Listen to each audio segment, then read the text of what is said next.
Kilalanin niyo na lang ako kabanong sa pangalang Homer. Isa akong miyembro ng volunteer group noong binata pa lamang ako.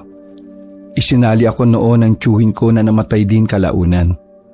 Bilang pagpapatuloy sa mga nasimulan ng tiyuhin ko, ay hindi ako umalis sa grupo. Hanggang isang araw, nagkaroon ng malakas na bagyo. Isa ang probinsya ng Siquijor sa naging apektado ng bagyo. Agad kaming binuo ng senior namin para maghatid ng mga pangangailangan ng mga nasalanta. Maswerteng napasama ako kasi baguhan pa lang ako that time.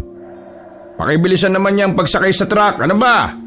Nakikita niyo ng malakas ang ulan, babagal-bagal pa kayo. Naiinis na si Mang Andoy nung oras na yon. Dahil yung mga kapwa ko lalaki na baguhan din, mga malalamya. Sa halip na tagasalansan ako ng mga relief goods sa truck, tumulong na ako sa pagbubuhat ng mga kilo-kilong plastic. Mula sa warehouse ay tulong-tulong namin na isinakay ang mga yon. Makalipas lang ang ilang sandali ay napuno na rin ang unang truck. Lumarga na agad kami kasama ng mga nasa team namin. Ako, si Mang Andoy na senior namin, si Sheena, si Baldon, Romeo at ang ilan pang baguhan na kagaya ko. Medyo may kalakasan ng ulan nang umalis kami. Pero huminahina na rin yon nang malapit na kami sa area. Natagalan pa kami ng bahagya dahil sa mga nakaharang sa kalye na mga sanga. Hayaan nyo, kapag natapos ang operasyon na ito, siguradong may reward naman sa atin ng lokal. Kailangan lang nating mag-ingat dahil kahit palis na ang bagyo malakas pa rin ang hangin. Di ba parang ang weird? Volunteer tayo pero nag-aangat tayo ng reward? Matagal ka na sa ganitong gawain pero para kang bago ng bago. Nakita mo naman kung gaano kahirap ang pinapasok natin. We deserve the reward kahit maliit na bagay lang. Tama si Mang Andoy. Hindi porke mga volunteer lang tayo, libre na ang lahat. Tandaan nyo, buhay natin ang pinupuhunan natin dito para lang matulungan ang mga kababayan natin. Ano ba yung truck sa harapan natin? Bakit ang bagal-bagal? Dapat kasi ako na lang ang nag-drive niyan para mabilis. Sino ba nandyan? Nandyan yung ibang baguhan sa loob ng truck. Yung driver niyan kabado sa kalsada kapag maulan, kaya mabagal.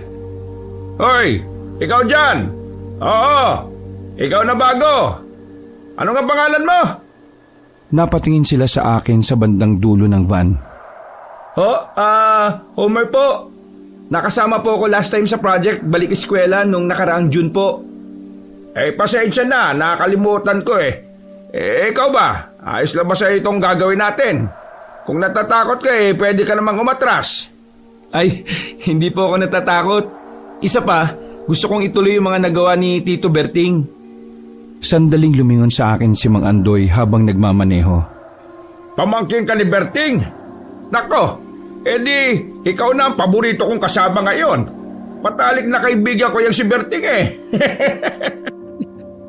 Mang Andoy, mabuting tao yan si Homer, inosente, magalang at matino. Huwag mo naman sanang sirahin yung buhay ng tao. Sabay-sabay nang nagtawanan ng lahat sa birong yun ni Romeo. Aba, siraulo ka rin pala. Ano akala mo sa akin, kriminal? Purutin ko yung itlog mo dyan nang hindi na dumami ang lahi mo Natigil ang usapan namin nang biglang huminto ang truck na nasa harapan namin. Muntik pang mabangga ni Mang Andoy ang likuran nila. Mabuti na lang nakapagpreno kagad si Mang Andoy. Abat, siraulong driver na to Diyos ko, Mang Andoy, naalog utak ko. Sa inis ni Mang Andoy, kahit na medyo umuulan at malakas ang hangin, ay lumabas siya ng van. Kinausap niya ang driver ng truck na kasama rin naman namin. Pagkatapos, bumalik na rin siya kaagad. Anong problema, Mang Andoy? Ewan ka ba dyan kay Elmer? May muntikan daw silang masagasaan na misteryosong nilalang Parang aso raw na parang tao rin. Baka naman kangaroo yun. Wala yatang kangaroo sa Pilipinas Kako, aksidente niya lang na naapakan yung preno. Tatanga-tanga minsan niyang si Elmer Kita mo, ayaw nang umandar Paulit-ulit na nagbusina si Mang Andoy. Sakalang muling umandar ang truck na nasa harapan namin. Makalipas ang halos 15 minutong biyahe ay nakarating na rin kami sa area. Pero dahil marami nang nagbabagsakang puno sa daan, hindi na namin nagawa pang ipasok sa loob ang sasakyan. Kaya ang ginawa na lang namin, nagtayo kami ng tent sa gilid ng kalsada. Open area doon kaya malabong mabagsakan kami ng kung ano. Itinali na lang namin ang tent ng maayos sa mga patay na puno. Dito na lang ang magiging headquarters natin. Ngayon, ang gagawin natin mano-mano tayong mamimigay ng relief goods. Lalakarin natin papasok. Ano? Sino ang kakasa? Lahat naman kami ay sumang-ayon kasi wala naman talaga kaming ibang choice. 3 kaming bit-bit ng relief goods. Medyo tumila na rin ang ulan sa oras na yon. Pero hindi pa rin nawawala ang malakas na hangin. Habang naglalakad kami, biglang napalingon si Sheena sa likuran. Hindi namin alam kung bakit pero tumigil din kami. Oh, ayos ka lang? Hindi niyo ba nakita? Ang alin? Parang may tumakbo mula doon sa kabilang side papunta dito sa kanan. Tiningnan namin ang daan pero wala namang kaming nakitang kakaiba. Tanging mga sanga lang na nakabagsak ang nakikita namin. Wala naman kami nakita. Baka guni-guni mo lang. Oo nga, madilim Paano mo makikita? Sa totoo lang, hindi naman sobrang dilim. Kahit papaano ay may nakikita pa naman kami. Pero ang imposible na makita ni Sheena ang sinasabi niya kung sasabihin niyang mabilis siyang tumakbo. Kaya naman, inisip namin na nananakot lang siya. Lakas mo manakot Baka nakakalimutan mo, ikaw ang babae rito. Pwede ka naming iwan kapag nagkasundo kaming 3. Mga baliw, totoo nga. Akala kasi gumagawa ko ng kwento Kung kasama lang natin si Mang Andoy, baka isipin na nababaliw ka na naman. Kakapakitbook mo yan Kung ano-ano tuloy nakikita mo. Tara na, baka pa umulan ulit. Napapailing na lang si Sheena nung mga sandaling yon. Sa pagpapatuloy namin, may nadaanan na kaming isang bahay. Nang katukin namin ng bahay ay pinagbuksan naman kami kaagad ng matandang lalaki. Mabilis lang naming ipinaliwanag ang sitwasyon at saka ibinigay namin ang 2 plastic ng relief goods. Hanggat maaari po, wag na po kayong lumabas sa mga ganitong sitwasyon ha. Malakas-lakas po ang hangin Hintayin nyo na lang po yung update ng team namin. Marami naman po kaming pupunta rito. Nagpasalamat ang matanda sa amin at ngumiti. Pinasara na rin namin agad ang pintuan nila dahil pumapasok ang malakas na hangin. Bakit ba kasi magkakalayo mga bahay rito Pahirapan tuloy. Dami mong reklamo. Nagpahimo ka na lang sana Muli kaming naglakad. Sumisigaw pa kami para kahit na nasa malayo kami, marinig na nila kami. May pangalawang bahay kaming nakita at agad naman kaming pumunta roon. Pero nang makalapit na kami, nagtaka kami dahil nakabukas ang pinto. Madilim sa loob kaya hiniram ko pa kay Romeo ang malaki naming flashlight. Oh, ano nangyari dito? Mukhang walang tao. Tao po? May tao po ba dyan? Mga volunteer team po kami. Walang sumasagot kahit na anong gawin naming tawag. Napilitan na kaming pumasok sa loob dahil medyo masama ang kutob namin. Nagkalat ang mga gamit sa loob ng bahay. Nakatumba rin ang lamesa at mga upuan. Parang nagkaroon ng gulo rito Hindi, baka hinangin lang. Pre, mabigat ang lamesa. Kahit ilagay mo sa labas, hindi yan tataob. Hindi naman sobrang lakas ng hangin May punto si Romeo. Hindi kaya nag-away yung mag-asawa na nandito kanina? Anong gagawin natin? Iwan na lang natin tong goods kahit walang tao? Naalala ko yung sinabi ng Mang Andoy sa meeting Magbibigay lang tayo kapag meron tumanggap. Masasayang lang yan kung sakaling wala na talagang tao rito. Oo nga, wag na lang. Palabas na sana kami ng bahay na yon nang may marinig kaming kalabog sa silong ng bahay. Nagkatinginan kami magkakasama. Naguhulaan kami kung ano ang nasa ilalim. Base kasi sa pakiramdam namin, pwedeng hayop yon. Romeo, check mo nga sa ilalim. Ayos bakit ako? Yan si Homer Siya ang mayawak ng flashlight Ako?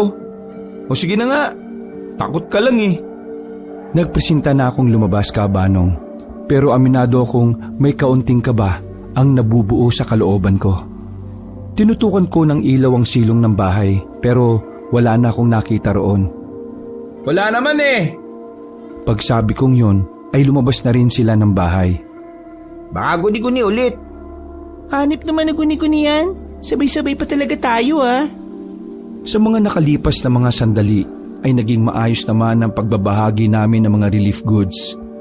Ilang bahay na ang nabigyan namin at marami-rami na rin ang mga nabawas namin sa karga namin sa truck. Pero ganun pa man ay hindi pa kami nakakakalahati sa mga dapat na mabigyan base kay Mang Andoy. May kalakihan ang baryo na yon kaya naman aabutin talaga kami ng ilang oras. Lalo pat may ilang parte na maputik at ang iba naman ay baha. Nako, iwan nyo na nga muna itong si Sheena. Umihingal na Batang ito, Diyos ko. Baka hikain ka na naman Giniginaw po siya. Bigyan nyo na lang po siya ng jacket at magstay sa loob ng van na nakapatay ang aircon. Siniko ako ni Romeo na may ngiting nakakaloko. Naku, concern si Homer. Type mo si Sheena, no? Masyado kang ma-issue. Sus, selos ka naman kaagad. Mang Andoy, magpapatuloy na po kami. O sige, mag-iingat kayo Tiga-4 na ang kinuha namin plastic mula sa truck. Sa pagpapatuloy namin, dito na naging weirdo ang eksena. May narating kaming isa pang bahay na puro dugo ang sahig. Hindi namin alam kung anong eksaktong nangyari doon. Pero kutob namin na merong namatay base sa dami ng dugo na nakikita namin. Gagi, dapat i-report na natin to para maimbestigahan ka agad. Hindi tayo basta-basta pwede mag-report, no? Baka mamaya tayo pa ang mapagbintangan yan Anong gagawin natin? Hayaan na lang natin? Paano kung may nangyari na palang masama rito at may nangangailangan ng tulong? Wala tayong gagawin? Kaya nga sabihin natin kay Mang Andoy, since siya yung senior natin. Sa kanya natin malalaman kung anong pwede natin gawin. Nilibot pa namin ang palibot ng bahay. Maging sa mga pader ay meron ding dugo. Kinikilabutan ako ng mga sandaling yon. Ibahagi muna natin itong mga dala natin tapos balikan kaagad natin si Mang Andoy. Bago namin lisanin ng lugar, ay pinasadahan ko na muna ng ilaw ang paligid. Oh, bakit pre? May nakita ka? Wala. Tara na. Pero ang totoo nun, parang may nararamdaman akong nagmamasid sa amin. Hindi ko na sinabi sa kanila dahil ayaw ko namang magkatakutan. Isa-isa naming ibinahagi ang mga relief goods sa iba pang bahay na nadaanan namin. Madaling-madali kami para makabalik na kaagad kami sa headquarters. Habang naglalakad pabalik, napatigil ako nang may naramdaman akong parang may tumakbo sa likuran namin. Ganun na ganun ang sinabi sa amin ni Sheena. Bagay na nagpatayo ng balahibo ko. Naramdaman niyo ba? Hindi nagsalita ang dalawa kong kasama, pero tumango sila bilang pagsang-ayon. Sa tingin ko, tama talaga si Sheena Totoong nararamdaman niya kanina. Bilisan na lang natin para makabalik na kaagad tayo. Para kami mga tanga na naghihilahan pa ng mga damit dahil sa pagmamadali. Nang makarating kami sa itinayo naming tent, agad naming nilapitan si Mang Andoy. Ano bang problema nyo? At madaling-madali kayong kausapin ako. Nagtuturoan pa kaming tatlo kung sino ang magsasalita. Pero kalaunan, nagkusang loob na lang si Baldon. Tutal, siya naman ang pinakamature sa amin kapag nag-isip. Mang Andoy, wala mo na makakaalam nito Nang nabakla ka? Nasupot ka pa? Mang Andoy naman seryoso ako sa sasabihin ko. Pabitin ka pa Hinintay na muna ni Baldon na makalis ang iba naming kasama bago siya nagsalita ng pabulong. Mang Andoy, sa tingin ko may something sa lugar na to. Alam mo ba, may napuntahan kaming bahay na merong bakas ng dugo sa sahig at sa mga dingding. Nakatingin si Mang Andoy kay Baldon. Parang hindi pa pumapasok sa isip ng senior namin ang sinabi ni Baldon. Kaya naman bumuelta na rin ako para suportahan ang sinabi ni Baldon. Totoo pong sinabi ni Baldon. Bukod pa ron, Meron pa kaming naramdaman na parang may creature na tumatakbo ng mabilis sa likuran namin. Naramdaman din po yun ni Sheena kanina. Nagpamewang si Mang Andoy. Halata sa mukha niya ang pagiging hindi kumbinsido. Sinasabi nyo na ang creature na yan ang may kagagawa ng dugo na nakita nyo sa bahay? Nakakagulo mang isipin pero parang ganun na nga, Mang Andoy. Kumamot sa ulo si Mang Andoy. Mga nakadroga ba kayo? Kita nyo may bagyo kung ano-ano iniisip nyo. Wala tayong oras para sa mga ganyang kwentong bayan ha. Marami pang pamilya ang hindi pa nahahatiran ng relief goods. Doon tayo mag-focus kaysa dyan sa sinasabi nyong nilalang. Naalala ko yung sabi ng lolo ko noon May lumalabas daw na mga kakaibang nilalang kapag may sakuna. Ang ibig sabihin? Ibig sabihin, kumilos na kayo. Marami pa tayong gagawin. Mang Andoy, pakinggan nyo kami. Hindi kami nagawa ng kwento. Sinasabi namin ito sa inyo para maiwasan natin ng anumang kapahamakan na pwedeng mangyari. O sige nga, kung totoo nga yung sinasabi nyo, anong nilalang naman yon? Wala kaming nasabi sa kanya. Hindi rin naman kasi namin nakita ang hinihinala naming nilalang. Basta, isa lang ang nasisiguro namin. Hindi ligtas sa lugar na yon. Hindi namin nakita ng aktwal pero sapat na pong ebidensya yung mga nakita naming dugo. Kung hindi kayo naniniwala, pwede ka pong sumama sa amin, Mang Andoy. Tutal, wala na naman ang ulan Ay nako, kaya titigas na mga bungo nyo O sige, kapag napatunayan nyo sa akin na totoo yan, yung ibibigay na reward sa akin ng lokal sa inyo ko na lang ibibigay. Pero kung mali kayo at wala naman ang sinasabi nyo, magiging utos-utosan ko kayo sa bahay ko. Sakto, wala akong mautusan sa bahay ngayon.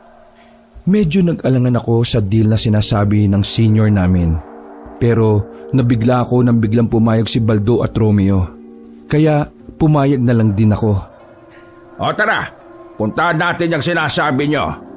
Pero bago yon, kunin nyo na yung mga ibang relief goods sa truck para makabalik yan sa warehouse at malagyan na ulit. Kanya-kanya na naman kaming bit-bit na mga plastic.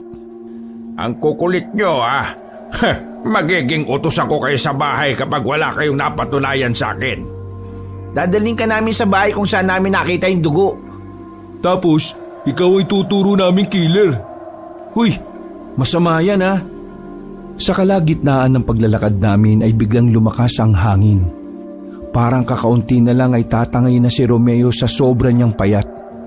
Malayo-layo pa kami sa bahay na sinasabi namin. Pero pakiramdam naming tatlo ay may nagmamasid na sa amin. Nung una, iniisip ko na baka naging tamang hinala lang ako. Kako, baka dahil sa pagod at puyat, tapos dagdagan mo pa ng gutom, kaya kami nakakaranas ng tinatawag nilang hallucination. Pero sa mga nakalipas na sandali, masasabi kong totoo talaga ang mga nararamdaman namin. Meron talagang ibang nilalang sa paligid na hindi namin alam kung ano. Malayo pa ba yung sinasabi nyo? Pambihira naman Rarayumahin ako sa kakalakad Si Mang Andoy, nagawa ng dahilan kasi natatakot na tumuli sa sinasabi namin. Style ni Mang Andoy pang senior citizen talaga. Sandali kaming nagtawanan. Nakatulong yon para kahit papaano ay kumalma ang mga nasa isip namin. Hoy, Romeo, malakas pa tuhod ko Ilang babae pa ang kaya kong patuwarin. Sus, yabang naman ni Mang Andoy. Ang tanong, natigas pa ba yan? Baka marshmallow na yan Aba sira ulo ka talaga Saktan kaya kita. Oo, tama na yan. Baka mamaya may umiyak pa sa inyo dyan. Nung mga sandaling yon, ay nanahimik na rin kami. Wala nang liwanag sa nadadaanan namin kaya naman naging tamang hinala na naman ako noon. Kaming tatlo, hindi na namin naiwasang hindi dumikit kay Mang Andoy. Sa totoo lang kasi, ramdam na ramdam pa rin namin na may sumusunod at nagmamasid sa amin. Mang Andoy, sa direksyon na yun, doon namin nakita yung bahay na sinasabi naming may dugo. Di puntahan na natin ng magkaalaman Mabilis kaming naglakad palapit. Nang nasa harapan na kami ng bahay, Naramdaman kong nagtayuan na lang ang balahibo ko. Hindi yun dahil sa lamig ng panahon, dahil yun sa kilabot na di ko alam saan nagmumula. Yung bahay na yan, parang inabando na kanina lang eh. Kita mo naman Mang Andoy, nakabukas ang pinto. Malabo mata ko hindi ko makita. Pero kapag dede ng babae, kahit nasa malayo, kitang-kita mo eh. Itinulak namin ang bakod na nagsisilbing gate. Itinuto ko na kaagad ang flashlight namin sa pintuan. Pinauna namin si Mang Andoy. Pagkakita niya sa loob, napamura na lamang siya sa kanyang nadatnan. Ponyemas, ano ito? Nasa harapan ni Mang Andoy ang nagkalat na sariwang dugo sa sahig. Mas dumami yung kumpara nung una naming nakita. Hindi pa nakontento si Mang Andoy at talagang inamoy niya pa ang dugo. Aba, dugo nga ito pero ibang dugo, hindi sa hayop. Ano ito? Dugo ng tao? Walang nakapagsalita sa aming tatlo. Kabado na kami at mahahalata na yon sa kilos namin. Palingon-lingon kami sa likuran dahil sa pagkabahalang may biglang dumating na nilalang. Totoo nga. Kung ganon, kailangan pala nating mag-report. Yan nga rin po yung problema eh. Sira na rin ang signal sa lugar na ito. Kailangan talaga na may bumalik sa warehouse para makatawag sa mga pulis. Ngayon, naniniwala ka na ba, Mang Andoy? May kakaiba talaga rito. At yun ang dapat nating malaman. Kung ano man yan, dapat pa rin nating pagtuunan ng pansin ng mga tao na dadalhan natin ng pagkain. Yun lang. Hindi po ba sobrang delikado na yun para sa mga volunteer? Kaya nga dapat magpa-assist na muna tayo sa mga pulis para malaman kung anong klaseng nilalang o hayop ang sinasabi ninyo. Siguro, last na muna itong dala natin. Pagkatapos nating ihatid, balik muna tayo para makakontak ng pulis. Yun. Good idea yun, Brad. Tara na. Paalis na sana kami nang may marinig kaming malalakas na atungal. Namamayani ang mga atungal sa buong area. Para silang mga paniki pero mas malalaki ang boses. Sa mga pagkakataong yun, napahigpit na ang hawak ko sa dala kong relief goods. Palakas ng palakas ang tunog. Bagay na nagdudulot ng pangamba sa aming apat. Diyos ko, ano ba yung mga yon? Ngayon lang ako naka-encounter ng ganyan Hinila na namin si Mang Andoy papasok sa silong ng bahay nang maramdaman namin na parang papunta sa amin ang mga atungal. Aray ko, nauntog yung ulo ko. Ano ba, hila kayo ng hila? Panot na nga, inuntog niyo pa. Kayo naman daan-daan naman. Ikaw nakakarami ka na Bibigwasan na kita dyan, Romeo Shh! Manahimik nga muna kayo. Nasa 5 minuto na kaming nasa ilalim ng bahay. Nakikiramdam. Inoobserbahan namin ang paligid. Maya-maya lamang narinig naming may mga dumating. Base sa dami ng paa na nakikita namin, mga nasa 5 sila. Puro lalaki at pare-parehong nakapantalon na maong. Aksidente naming narinig ang usapan nila at yun ang mas lalong nagpakabog ng dibdib namin. Nadispatchan nyo na ba na maayos? Sinisimot namin bago namin idispatcha para wala gaanong matirang ebidensya. Huwag kang lulutang-lutang. Samantalahin nating masama ang panahon para makakuha ng pagkain. Marami pang tao ang pupunta rito. Marami pa tayong kakainin. Anong gagawin natin sa mga taong residente? Hindi natin sila pwedeng kainin. Kapag nawala sila, mawawala na ng dahilan ng mga tagalabas na pumasok rito. Sila lang ang magiging pain natin para tuloy lang ang pagbisita ng ibang tao rito. O sige na, kunin mo na yung kukunin mo sa loob. Maghihintay kami rito. Pumasok ang isang lalaki sa loob ng bahay. May kinalkal base sa mga gamit na nagbabagsakan. Hindi pa umabot ng 5 minuto ay lumabas na rin yon. Nakita naming sabay-sabay silang lumabas ng bakuran. Mabilis silang nawala na dahilan para makumbinsi ko na hindi nga sila mga normal na tao. Nang masiguro naming wala na sila, ay saka lamang kami lumabas sa silong ng bahay. Tama ba ang mga narinig ko't naiisip ko? Kumakain sila ng tao? Ano bang klaseng nilalang ang mga yon? Hindi ito maganda. May nabasa akong dating article Ang mga nilalang daw dito sa Pilipinas na kumakain ng tao mga aswang. Sa sobrang takot ko, ay bigla na lamang akong sininok. Kahit hindi rin nila aminin, alam kong natatakot na rin sila. Si Romeo nga na malakas mga asare, natameme na rin. Di kung mga aswang nga sila, kailangan natin balaan ng iba pa nating mga kasama na wag na munang pumasok sa lugar na ito. Ay nako, tara, magmadali na tayo. Nagtakbuhan kami palabas doon. Hindi na namin alintana ang putik na natatapakan namin. Nang makabalik kami sa tent, naabutan namin ang mga kasamahan namin na kapwa ko mga bago rin. Mangandoy! Mangandoy! Nababahala ang mukha ng kasamahan namin na yon. Nanginginig ang kamay niya. Ano bang problema mo? Natatay ka ba? Tumayo ka na. Pwede naman kaming tumalikod eh. Mangandoy! Si Sheena po! Kinabahan ako bigla sa narinig ko. Napansin ko rin na wala na si Sheena. Kahit sa loob ng van ay wala na rin. Bakit? Anong meron kay Sheena? Sumama po siya sa amin kanina.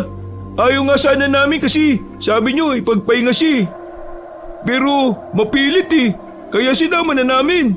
Habang naglalakad kami, may narinig kami mga malalakas na tulog na parang parang paniki. Nagkawatak-watak kami dahil sa takot. Tapos si Sheena, naiba ng landas. Hinanap namin siya pero hanggang ngayon hindi na namin makita eh. Ay pambihira naman kayo. Kalalaki niyong tao, pinabayaan niyo yung nag-iisang babae sa atin. Mga wala ba kayong mga bayag? Siya po yung humiwalay eh. Pinabayaan niyo kasi. Natahimik silang lahat sa sigaw ko. Nabigla sila sa naging reaksyon ko. Nang mapagtanto ko na awkward pala ang ginawa ko, saka ko lang ikinalma ang sarili ko. Kahit sa palagay ko, nahalata na ni Baldon at Romeo na may gusto ako kay Sheena. Ay nako, problema pa to eh. Gaano na ba katagal na wala si Sheena?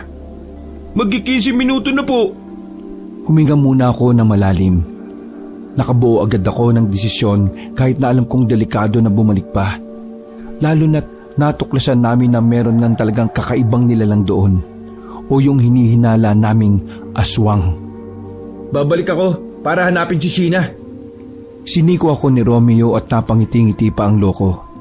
Sa aming lahat, itong si Romeo ang madaling makagets pagdating sa kalokohan. Ang tapang naman po pala ni Papa Homer eh.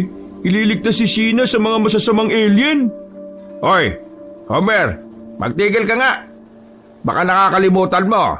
Hindi kasi Superman ha. Walang ganon. Dito ka lang. Baka mamaya mamatay ka pa eh. Magalit pa sa akin yung tiyuhin mo na nasa langit na. Sasama ko si Homer. Hahanapin namin si Sheena.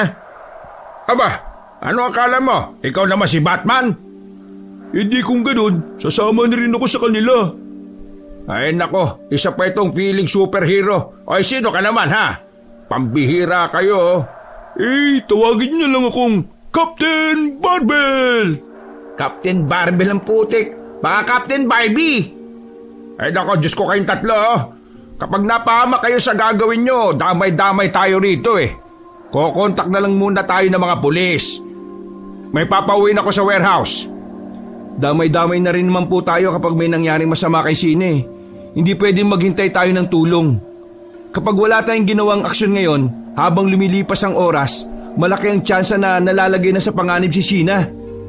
Nagtataka na ang iba naming kasama kung ano ang nais naming tukuyin sa usapan. Pero pinili na lang naming wag sabihin. May punto si Homer, Mangandoy. Payagan mo na kami. Kasi kapag hindi mo kami pinayagan, tutuloy pa rin kami. Mga buwang pala kayo eh. Bahala kayo sa buhay nyo. Wala lang kayong iuuwing patay ha. Kapag tayo na bulilyaso, damay-damay ito. Naiintindihan nyo? Huwag ko kayong mag-alala, mag-iingat kami. O tara na, tumatakbo ang oras. Sa pagmamadali namin ay wala man lang kaming nadalang bagay na maaari naming maging armas. Ang tumatakbo lang kasi sa isip ko ay kailangang makita namin si Sheena. Sobrang delikado kung sakaling iba ang makakita sa kanya sa lugar na yon. Malakas ang loob ko kasi gustong gusto ko talaga si Sheena. Unang pasok ko pa lamang sa team, siya na talaga ang naging inspirasyon ko bukod sa tito kong namayapa na. Uy, Homer, type mo si Sheena no? Aminin! Halata naman no. Bakit mo pa paaaminin? Uy, Focus tayo sa kung ano man ang dapat nating gawin ngayon. Sus, iniba ang usapan. Alam mo, itong si Homer... Aray! Huminto si Baldon dahil kinurot siya sa tagiliran ni Homer. Kung ayaw niyo magseryoso, mas magandang ako na lang ang lumakad mag-isa. Mapapahamak tayo sa kilos niyo eh. Ang bugnuti mo naman. Sige na nga, magsiseryoso na. Let's go! Una namin pinuntahan ang bahay na sinasabi sa amin ng mga kasamahan namin. Nagtanong-tanong kami sa mga nakatira doon, pero wala raw silang nakikitang babae na napadaan. Nilibot pa namin ang lugar. Bawat street ay sinusuri naming mabuti. Pero nakakakalahating oras na yata kami, hindi pa rin namin nakikita si Sheena. Wala siya rito. Subukan naman natin sa kabila. Doon sa kantong yon. Pumasok tayo doon. Umaambo na nung mga sandaling yon. Pero hindi namin yun napapansin dahil sa sobra naming focus sa paghanap. Kahit nilalamig, hindi pa rin kami tumitigil. Wala kaming nakitang tao sa bukana ng kanto nang makalapit na kami roon. May bahay sa hindi kalayuan. Nasipat namin na may tao roon. Kaya naman lumapit na kami kaagad para magtanong. Nay, Anak ba kita? Hindi po, magtatanong lang. Bakit mo ko tinatawag na nanay? Paggalang ko lang po sana yon. Ano po ba gusto niyong itawag ko sa inyo? Mayora? Madam? Boss? Senyora? O Lady Maldita? Siniko ni Baldon si Romeo at agad din naman itong nanahimik. Anong pinagsasabi ng isang ito? Estela ang pangalan ko. Nanay Estela? Sinabi nang wag mo akong tawaging nanay at hindi naman kita anak. Di Estela. Natigilan na matanda at maging si Baldon at Romeo ay nagulat din. Oh, Estela, may nakita ka bang babae na napadaan dito? Nakasuot siya ng kagaya sa amin. Malit lang siya, maputi at mahaba ang buhok. Ano?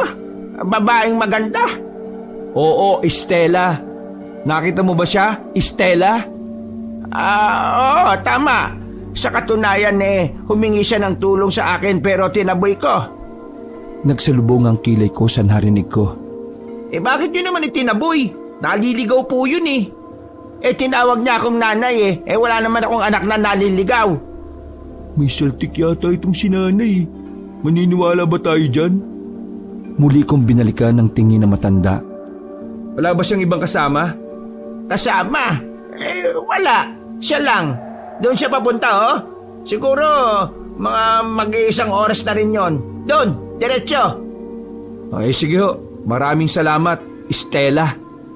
Hindi na nagsalita ang matanda. Bakas pa rin sa mukha niya ang pagkakagulat dahil sa pagbanggit ko lang ng pangalan niya. Gaya ng tinuro na matanda, diniretso namin ang daan. Sa puntong yun, mas magiging peligroso na ang kalagayan namin. Uy, tago! Hinila ko silang dalawa papunta sa mga nakatambak na palotsina. Bakit ba ang hihina ng pakiramdam nyo? May mga paparating Bagya lang kaming nakasilip sa gilid. Kita namin ang 7 lalaki na may dalang mga baril. Wala akong ideya kung ano sila. Basta, parang meron silang hinahanap. Palingon-lingon sila sa paligid nila. Mga ilang sandali lang, natakot kami nang makarinig na kami ng magkakasunod na putok ng baril. Bukod pa doon, dinig din namin ang parang tunog ng mga hayop na parang galit na galit. Hindi na kami nakatiis. Dahan-dahan kaming lumabas at pasimpleng sumilip kung ano ang nangyayari. Pare-pareho kaming nanlaki ang mga mata nang makitang may tao sa bubungan. Nakadapa, naglalabas ng tunog na parang gutom na leon. Meron din sa paligid na siyang pinagbabaril ng mga kalalakihang armado. Legit pre, mga aswang nga ang kinakalaban nila. Kung humingi kaya tayo ng tulong? Wag, hindi natin alam kung anong samahan sila. Baka mamaya patayin pa tayo ng mga Napatigil ako sa pagsasalita nang maaninag namin na isa sa mga lalaki ang nahila ng mga aswang patungo sa madilim na silong ng bahay. Mas dumami ang putukan, pero hindi namin makita kung may tinatamaan ba silang aswang. Masyado kasing maliliksi ang mga aswang na yon. Hindi sila basta-basta nahuhuli. Mabuti pa, Umalis tayo habang nakakagulo pa sila. Tatayo na sana kami nang biglang may mga nagdatingan pang mga lalaki. Sa kilos pa lang na mga yon, alam na namin na mga aswang sila. Gumagapang ang mga yon patungo sa mga lalaking nakabaril. Sa dami ng mga aswang na yon, ay walang nagawa ang mga lalaki. Hindi umubra ang mga bala dahil sa bilis ng mga aswang. Lintik, dumami pa sila. Bumalik kami sa tambakan ng mga Palutchina. Para kaming nawala ng bayag sa nakita namin. Kapag nakita nila tayo, siguradong ito na yung huling sandali natin. Ano nga gagawin natin ngayon? Baka lumakas pa yung ulan mamaya. Kailangan nating hintayin kung kailan sila aalis. O sige, kumalma muna tayo. Kalma, relax. Walang mangyayaring masama sa atin kung hindi tayo tatanga-tanga. Nanatili kami sa kinilalagyan namin. Hindi na namin pang tinangka na sumilip-silip. Nakasiksik lang kami sa mga Palutchina kahit nababasa na kami ng ambon. Lalo kaming nabahala nang maramdaman naming dumaan na sila sa harapan namin.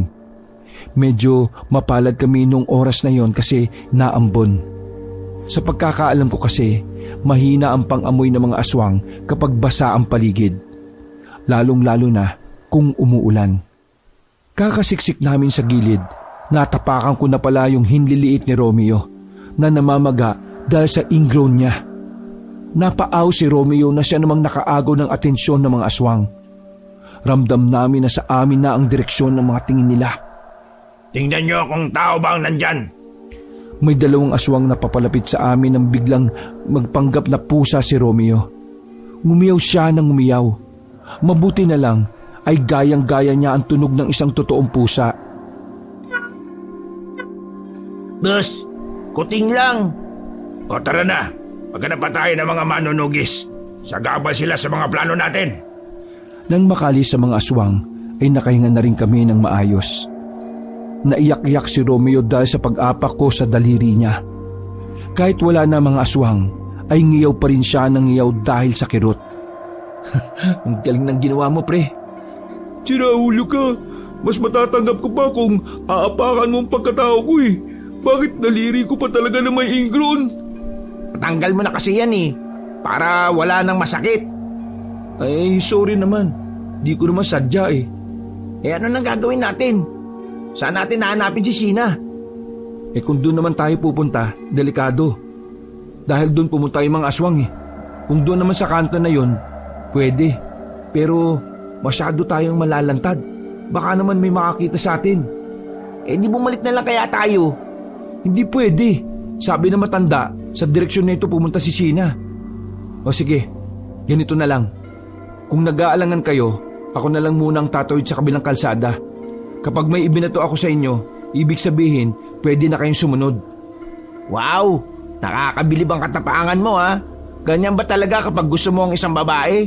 Lahat hahamakin, lahat susuungin, lahat... Ay, oo na. Daming daldal. Sige na, mauna na ako. O sige pre, mag-ingat ka. Nakayuko akong lumabas sa pinagtataguan namin, Kabanong. Lumingon-lingon muna ako sa paligid.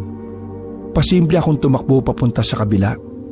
Pagkarating ko doon, ay umupo kaagad ako sa parting madilim.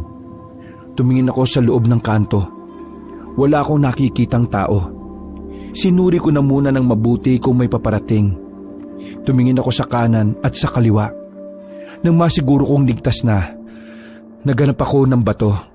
Pero bago ako magbato sa kanila, nakita ko na silang tumatakbo papunta sa akin. Medyo mabagal sila dahil iika-ika ang takbo ni Romeo. At sa hindi inaasahang pagkakataon, biglang may nakakita sa kanila. Ang masaklap pa noon, aswang ang mga yon. Mga tao! Mga tao yun!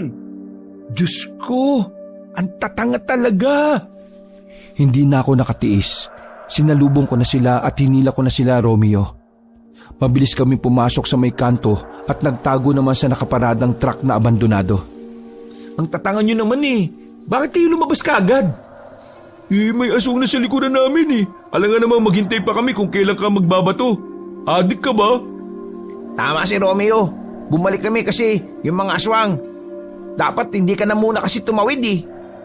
Habang nagtatalo-talo kami, nasilip namin ang mga aswang na nasa harapan ng kanto. Hindi namin maintindihan kung bakit hindi sila makapasok. Palakad-lakad lang sila sa harapan pero wala naman silang ginagawa. Tiningnan ko ang paligid. May mga nakita kong kabahayan na may mga ilaw. Para akong nabuhay ng loob ng mga sandaling yun, Kabanong. Dahil akala ko, pag-asa na ang sasalubong sa amin na yun. Medyo nabawasan ang kaba namin nang makitang nag-alisa na mga aswang. Clueless pa rin kami noon, pero nagpapasalamat na lang kami dahil hindi nila kami hinabol. Umalis na sila. Baka pwede tayong manghingi ng tulong sa mga taga rito. Sandali. Oh, bakit? Hindi natin alam kung anong klaseng mga tao nandito. Kailangan nating mag-ingat sa mga gagawin nating desisyon, no? Kung sa bagay, may tama ka. Romeo, kaya mo pa bang maglakad? Kaya ko pa naman. Huwag lang kayo masyado mabilis. Hindi ako makahabol O sige, lapit tayo sa bahay na yun. Pagmasid muna tayo bago natin katukin. Hindi pa rin nawawala ang kaba sa dibdib namin nang lumapit kami roon. Tamang masid muna kami habang nakakubli sa gilid. Medyo maayos naman ang bahay. Halatang may naninirahan doon dahil maayos sa mga kagamitan sa bakuran. May ilaw din dahil may malaking gasera ang nakasabit sa pintuan. Ang hindi lang talaga namin alam nun ay kung sino o ano ang nakatira doon. Dito lang muna kayo. Titingin ako sa bintana kung may tao sa loob. Sigurado ka ba? Akong bahala. Nagbida-bida na ako noon para kung sakaling mailigtas na namin si Sheena, sa akin siya bumilib. Aminado naman ako noon bukod sa gusto kong mailigtas ang babaeng yon. Gusto ko ring magpa-impress sa kanya. Maingat ang bawat takbang na ginawa ko patungo sa nakabukas na bintana. Bago ko sumilip, nakiramdam at nakinig muna ako ng maigi kung may tao. Dahan-dahan akong sumilip. Agad akong bumalik sa pagkakatago nang malaman ko kung ano ang nasa loob. Si Sheena? Si Sheena yun ah! Hindi ako maaaring magkamali nun. Kitang-kita ko ang isang babaeng nakahiga sa sahig na kapareho namin ang suot. Kaya malakas talaga ang kutob ko na siya yun. Siya lang kasi ang nag-iisang babae sa team namin. Sisilip pa sana ako pero may narinig na akong boses. Boss, namataan namin yung mga taga-kabila. Nasa kanto. Tingin ng tingin dito sa loob eh. Interesado yata sila sa babae na yan. Kapag may nakita pa kayo sa kanto, patayin nyo. Masyado silang epal. Hindi ba sila makaintindi na lahat ng papasok sa lugar natin pagmamay-ari na natin? Boss, pare-pareho naman po tayong aswang, di ba? Di po kaya masama ang gagawin namin kung papatayin namin sila? Doon ko na naintindihan kung bakit hindi makapasok ang mga humahabol sa aming aswang. Bukod pala sa kanila, meron pang ibang grupo ng aswang. Hindi sila nagkakasundo pagdating sa mga nahuhuli nilang tao. Nag-aagawan sila. Dahilan para pati sila ay mag-away-away. Sumakit ang ulo ko noon na isiping napunta pa rin kami sa lugar ng mga aswang. At sa pagkakarinig ko sa usapan nila, sila ay mga tik-tik. Galit na sinigawan ng boss ang lalaking kausap nito. Dahil sa sigaw ay narinig kong nagising na si Sheena. Umiyak kagad siya at nagmamakaawa sa mga kaharap niya. Namamakawa ako sa inyo. Huwag niyo akong patayin. Bata pa ako at may pangarap pa ako sa buhay. Tinangka ko ulit na sumili pero mas marami na silang gising sa loob. Amili ka. Gawin ka namin pagkain o gawin kitang asawa?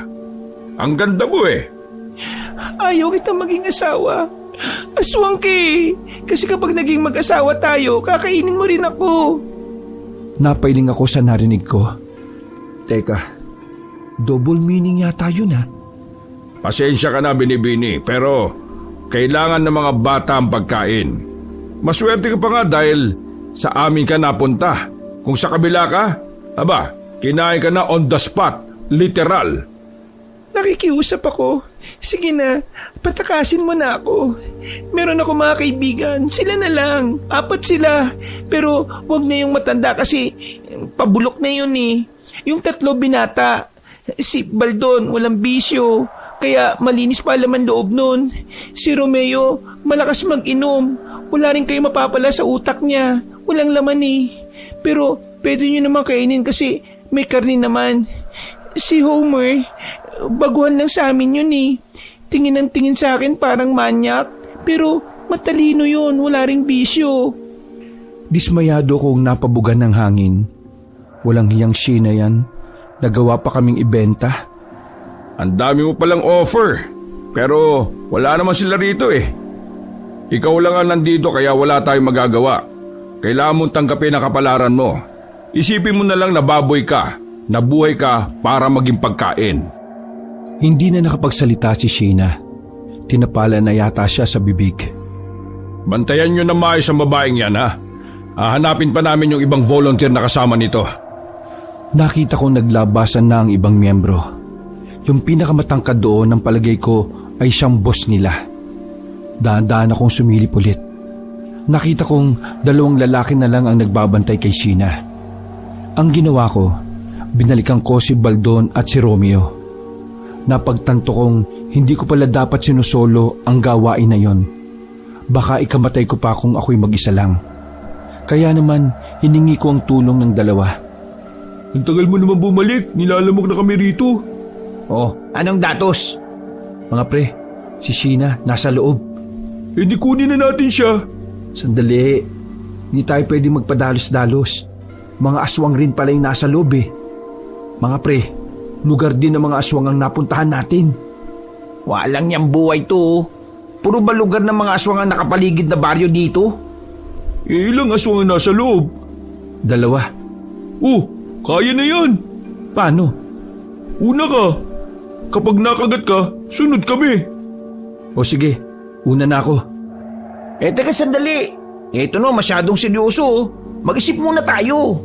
Sure ako na mababangis din yung mga aswang na nandyan. Anong gang gagawin? Ha? Hindi ko alam. Ako na naman na mag-iisip. Pambihira naman oh. Bakit? Di ba gusto mo naman si Sheena? It's your time to shine. O sige na, tara na. Sumunod kayo sa akin. Huwag kayong mag-iingay ha. Nang nasa gilid na kami ng bahay ay muli kong sinilip ang loob. Nakatulog ang 2 aswang na bantay. Pero hindi ako naging kampante. Sa isip-isip ko, baka patibong lang yon ng mga aswang. Nakatulog yung 2 bantay ah. Pero delikado pa rin. Kakalis lang ng mga kasama nila eh. Kaya nasisiguro kong mabababaw pa tulog nila. O baka nga nagkukunwari lang yung mga yan eh. Tama ka nga. Dapat mag-ingat tayo. Wala pa naman tayong dala na kahit na ano. Huminaw na muna kami roon. Ang mahalaga sa amin ay nakita na namin si Sheena. Mga nasa 10 minuto kaming naghintay. Kumbaga, pinalalim na muna namin ang tulog ng 2. Maya-maya lang ay nagdesisyon na rin kami na pasukin na ang loob. Buo na ang desisyon namin, lalo na ako. Wala na akong pakialam kung anong mangyari sa akin. Gusto kong patunayan kay Sheena na handa akong gawin ang lahat para sa kanya. Kahit na hindi naman niya alam na may gusto ko sa kanya. Dumampot kami ng mga basang 2x2 sa ilalim ng bahay. Marahang kaming naglakad papunta sa may pintuan. Nakabukas yun ng bahagya kaya nakapasok kami ng tuluyan. Nanlaki ang mata ni Sheena nang makita kami. Sinenyasan ko agad siya na huwag maingay. Walang iya. Nakakadena ka? Please, umalis na tayo rito. Inasa ng susi? Ayun oh. Tinuro ni Baldo ng isang lalaki na nakangangapa na natutulog habang nakaupo sa upuan. Sobrang kabado akong lumapit doon. Lahat ng makakaya ko ay ginawa ko para lang hindi ako makalika ng ingay. Kailangan ko makuha ang susi na nakasabit sa bulsa ng lalaki. At para magawa yon, dapat hindi siya magising.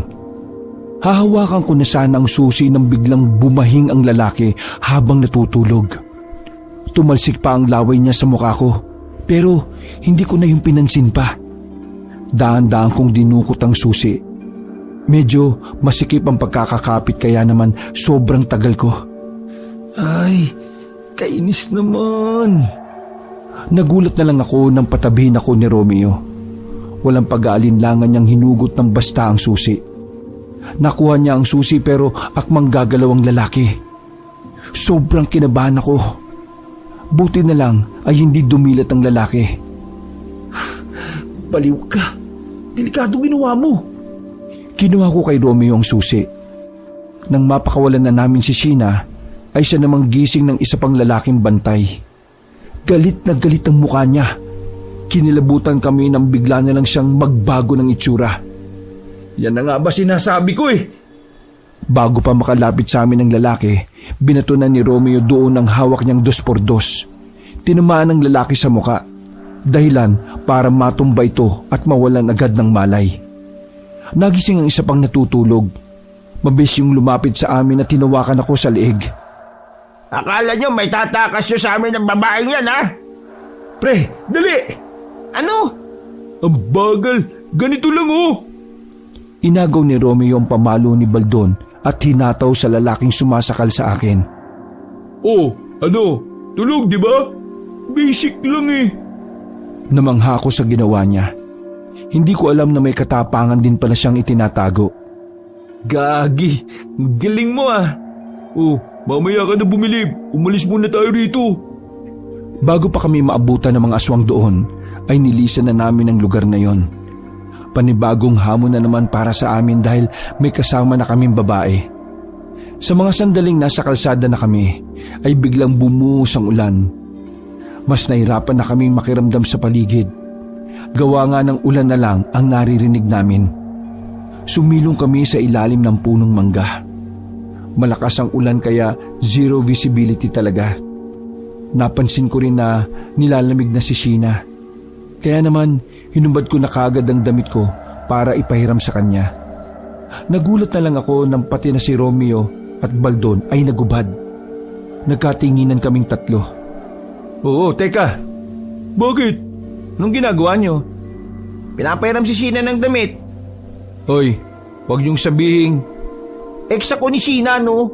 Ako naman, kababata niya na matagal na rin may gusto sa kanya. Ikaw, bago ka pa lang, no? Ay, ang labo naman. Bakit naman ngayon yun lang sinabi?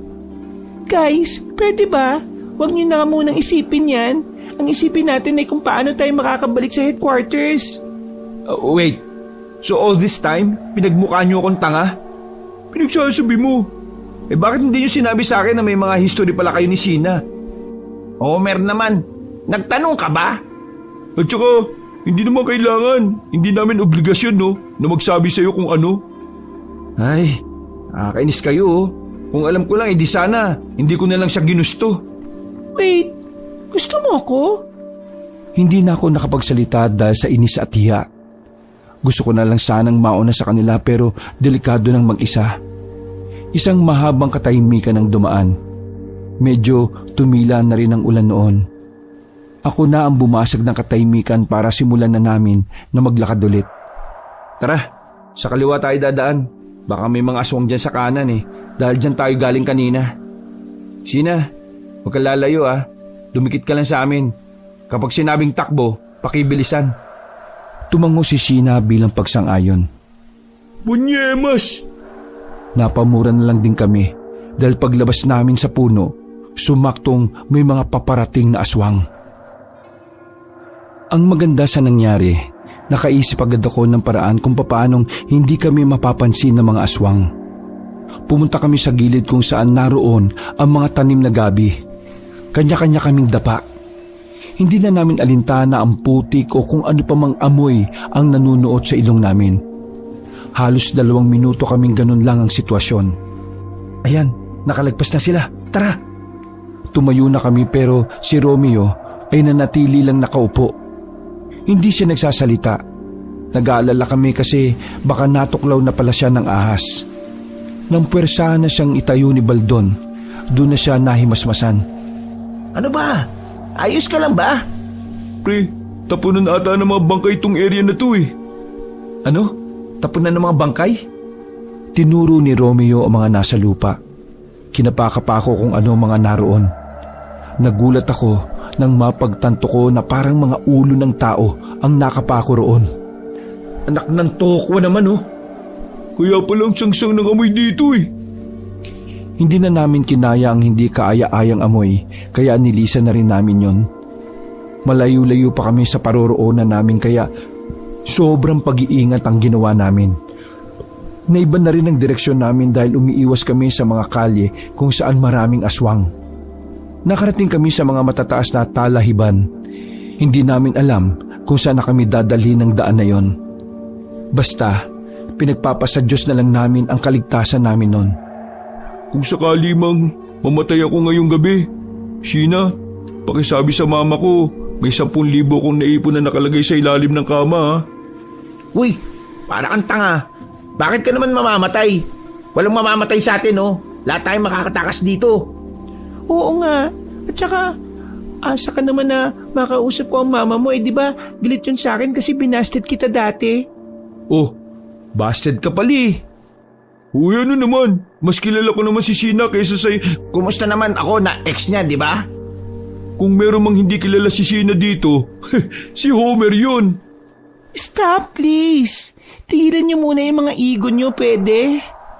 Napapailing na lang ako. Hindi ako makapaniwala na magkakaasaran pa kami ng dahil lang sa isang babae. Sa pagpapatuloy namin ay mayroon kaming natanaw na isang bahay.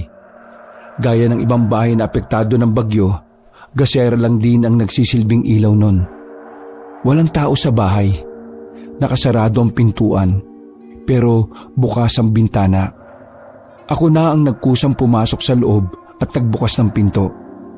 Marami kaming nakitang mga armas sa bahay na yon. May mga itak, karit, palakol, pana, punyal at kung ano-ano pang patalim na hindi na pamilyar sa amin. Pagkakataon na natin to para madepensahan ang sarili natin. Sige na, kumuha na kayo ng mga pang-armas ninyo. Hindi ako marunong yan. Basta kumuha ka pa rin, baka sakaling kailanganin mo. Kahit itak o kutsilyo. Dumampot si Sheena ng punyal na nasa lamesa, habang si Romeo at Baldon ay mas piniling kunin ng itak. Samantalang ako, palakol ang kinuha ko. Tandaan nyo na yung mga sarili nyo ha. Isipin yung mga aswang ang pwede nating makaharap. Hindi nyo kailangan makonsensya dahil mga halimaw sila. Basta itatak nyo sa isipan nyo na kailangan nating isalba ang bawat isa. O sige, sangayon ako. Sangayon din ako pero, Homer, parang sanay ka na sa ganito ha. Pumapatay ka na ba dati? Romeo naman, para kang bata. Hindi pa ako nakakapatay dati, pero ngayon siguro pwedeng aswang, pwede ring tao. Tiningnan ko siya ng masama. Umiwas siya ng tingin at iniba agad ang usapan. Basta, wala mag-iwanan ha. Sheena, kumapit ka sa kahit na sino sa amin. Papatayin natin yung mga aswang na yan. Ay, mag-aatid lang naman tayo ng relief goods eh. Biglang naging ganito. Dismayadong umiling si Baldon. Kahit ako man din ay nabibigla sa mga nangyayari. Hindi ko kasi talaga naisip na darating kami sa ganoong punto. Dala-dala na namin ang mga patalim nang muli kaming maglakad. Sa mga naunang minuto ay wala namang kaming nakakasalubong ng mga aswang. Siguro dahil medyo malayo na ang tinatahak namin. Napagilid kami nang may matanaw kaming tricycle na paparating. Huminto yun sa gilid namin. Sabay tawag sa amin ng matandang lalaki. Mga iho at iha, bakit kayo nandito sa ganitong sitwasyon? Hindi niyo ba alam kung nasaan kayo at kung ano ang nangyayari? Ako na ang lumapit dahil naiilang ang mga kasama ko. Ano po bang lugar ito, Tay? Nasa baryo kayo ng mga aswang. Diyos ko po, bakit ba kayo nandito? Kayong gabi pa naman ang labanan ng mga manunugis at aswang.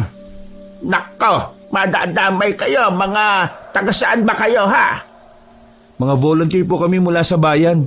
Nagbabahagi kami ng mga relief goods nung may mga aswang na humabol sa amin eh.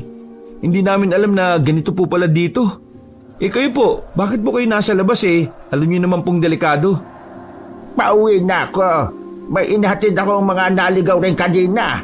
Kawawa nga kasi yung isa, nakuha at napatay na ng mga aswang. Kayo ba, anong balak ninyo? Gusto niyo bang sumama muna kayo sa bahay? Delikado rito sa labas. Tumingin ako sa mga kasama ko. Pumayag na lang kami dahil wala na rin kaming choice. Isa pa, mukhang mapagkakatiwalaan naman ang matanda. Wala rin kaming nararamdaman o nakikitang bakas ng pagiging aswang sa kanya. Maraming salamat po. Kailangan na kailangan talaga namin ng tulong. Hindi ko kayo mahatid palabas sa lugar na ito dahil delikado. Kaya sa bahay muna kayo. Sa umaga pwede na kayong umalis. Dali-dali kaming nagsisakayan sa tricycle. Pinaharurot ng matanda ang tricycle. Kulang na lang ay lumipad kami. Literal yata na biyahing langit na kami. Makalipas lang ang halos 10 minuto, pumasok na rin kami sa isang maputik na bakuran. May kalaki ng bahay na naroon pero isang palapag lang. Sige, baba na dali. Baka may makita pa sa inyo. Sige po, maraming salamat po. Sige, dito na muna kayo sumilong at aayusin ko lang ang mga kalat sa loob. Pag-alis ng matanda ay agad na bumulong sa akin si Baldon. Mapagkakatiwalaan ba yung matandang yan? Basta, huwag niyo na lang bibitiwan yung mga patalim ninyo. Maging alerto lang kayo. Pinapasok na kami na matanda sa sala. May mahabang katre kung saan kami pinaupo. Napatingin siya sa amin ng ilang segundo. Nabasa niya yata na naghihinala kami. Alam ko ang iniisip niyo. Iniisip niyo na baka aswang ako. Huwag kayo mag-alala. Hindi ako aswang. Kumuhang matanda ng bawang sa maliit niyang kusina at kinain niya yon sa harapan namin. Hindi ako aswang, di ba? Mukhang aswang lang. Naku, pasensya na po kayo kung naginala kami. Nahihirapan na rin kasi kaming magtiwala sa hindi namin kilala eh. Naiintindihan ko kayo. Pero sandali, alam kong nilalamig kayo. Ito, ipagtitimpla ko muna kayo ng kape. Ay, salamat naman. At tao na ang nakasalamuhan natin. Bumalik ang matanda na mayroong daladalang 4 na tasa ng kape. Pinainom niya yun sa amin. Nakatulong naman yon para mabawasan ang ginaw sa katawan namin. Ang kaso nga lang, makalipas lang ng 2 minuto, ay bigla na lang kaming nakaramdam ng pagkahilo. Nakita na lang namin na nakangiti ng nakakaloko ang matanda. Tuluyan na kaming nawalan ng malay. Nagising kami nang nakagapos na kami sa haligi. Si Sheena naman ay nakatali sa upuan. Putya, sira ulo din pala yung matandang yun ha. Naisahan tayo. Ang bilis mo kasi magtiwala eh. Teka, bakit nakabukod sa atin si Sheena? Bumukas ang pinto sa sala at pumasok ang matanda na nagpakilala sa aming Jorge. Nakakakilabot ang ngiti niya. Hindi nga siya aswang pero mas nakakatakot pa ang mukha niya sa mga yon. Gising na ba ang aking binibini? Nilapitan ng matanda si Sheena. Hinawakan niya sa pisngi at inamoy-amoy ang liig. Ayop pre, manyakis ang gagong to. May gagawin siya kay Sheena. Ops, tama ang iniisip mo. Nagising si Sheena dahil sa ginagawang pagkaplos ng matanda sa buhok niya. Humawak ng kutsilyo si Jorge at tinanggal ang tali ni Sheena. Wag kang makulit Gusto ko nang pumapalag pero kapag tinangka mong tumakas patay ang mga yan. Sabay tingin sa amin at tawa ng mahina. Napasiksik na si Sheena sa sulok. Wala siyang magawa kundi ang umiyak. Bitiwan mo si Sheena! Kulubot ka na! Demonyo ka ba? Nang to, di naman tumitigas ang edits mo eh. Kapag kami nakawala rito, bugbog ka sa amin, tingnan mo. Hindi kami pinakikinggan ni Jorge. Nakafocus lang siya kay Sheena habang kino-corner niya. Sheena, mag-focus ka! Mag-isip ka ng malinaw! Huwag kang papatalo sa takot! Sa sinabi kong yun ay parang nabuhayan ng loob si Sheena. Sinipa niya sa bayag ang matandang si Jorge. Dahil uugod-ugod na yon, napalhod agad yon at namilipit sa sakit. Dinampot ni Sheena ang kutsilyo na nabitiwan ni Jorge. Pinutol niya ng mabilis ang mga tali sa amin. O ano tanda? Yan ang napapala ng mga manyakis. Nasa aktong lalapitan ko siya para gantihan nang biglang may nakatayo na sa pintuan. Nanlaki ang mata namin at muling dumaloy ang kaba sa sistema namin. Pusang gala talaga oh. Aswang na naman. Naglalaway ang aswang eh. Parang namimili siya sa atin kung sino kakainin niya. Ay. Huwag kami kainin mo May mga tama organs namin. Pero parang hindi kami naririnig ng aswang. Pumorma na siya para lumundag sa amin. Kaso nagulat kami nang bigla namang lumapit sa amin ang matandang si Jorge. Nakadampot siya ng itak. Muntikan na kaming matagha, pero nahawakan ni Baldo ang matanda sa kamay. Buong puwersa niyang itinulak yon papunta sa aswang na nasa pintuan. Ayan na lang, pagtsagaan nyo, kahit bulok. Wag, pakiusap. Wag ako, wag. Agad na nilapa ng aswang ang matanda. Kinagat sa leeg at sumirit pa ang dugo nito. Dinampot ko ang susi ng tricycle na nasa lamesa. Dumaan kami sa malaking bintana para makalabas. Habang abala pa ang aswang sa paglapa sa matanda, sumakay na kami ng tricycle. Si Romeo lang ang marunong mag-tricycle sa amin kaya siya ang nagmaneho. Nalubog yung gulong sa lupa. Maputik. Itulak niyo muna. Wala kaming choice ni Baldon kundi bumaba muna. Buong puwersa naming itinulak ang tricycle para kumapit ang gulong at nang mapaandar na yun ni Romeo ay nakaladkad kami. Nakakapit kami sa bakal pero parang nakalimutan niyang nandoon kami ni Baldon na nakakapit sa likuran. Mukha kaming nalipad na Superman pero gumagasgas ang dibdib sa lapag.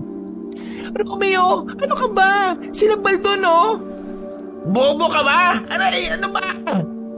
Ano ko naman? Nakakainis ka talaga. Ay, sorry. Akala ko sumakay na kayo eh. O sige na, o ito, hinto ko na. Sakay na!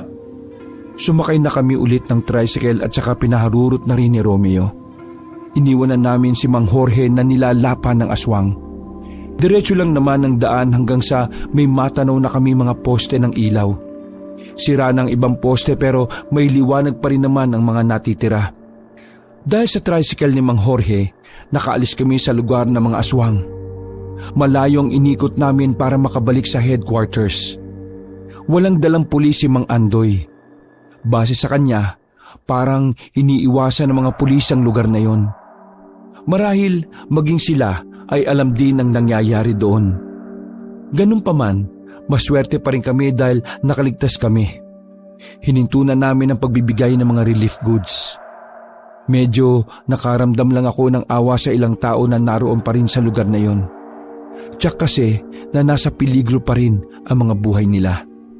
Sinubukan naming i-report ang nangyari sa lokal pero wala kaming natanggap na tugon. Kaya hinayaan na lang namin. Ilang arong nakalipas kabanong, binasted ako ni Sheena. May inamin siya na ikinagulat naming tatlo. Kung alam ko lang na tomboy pala siya, eh di sana nagpakain na lang ako sa aswang. Wakas,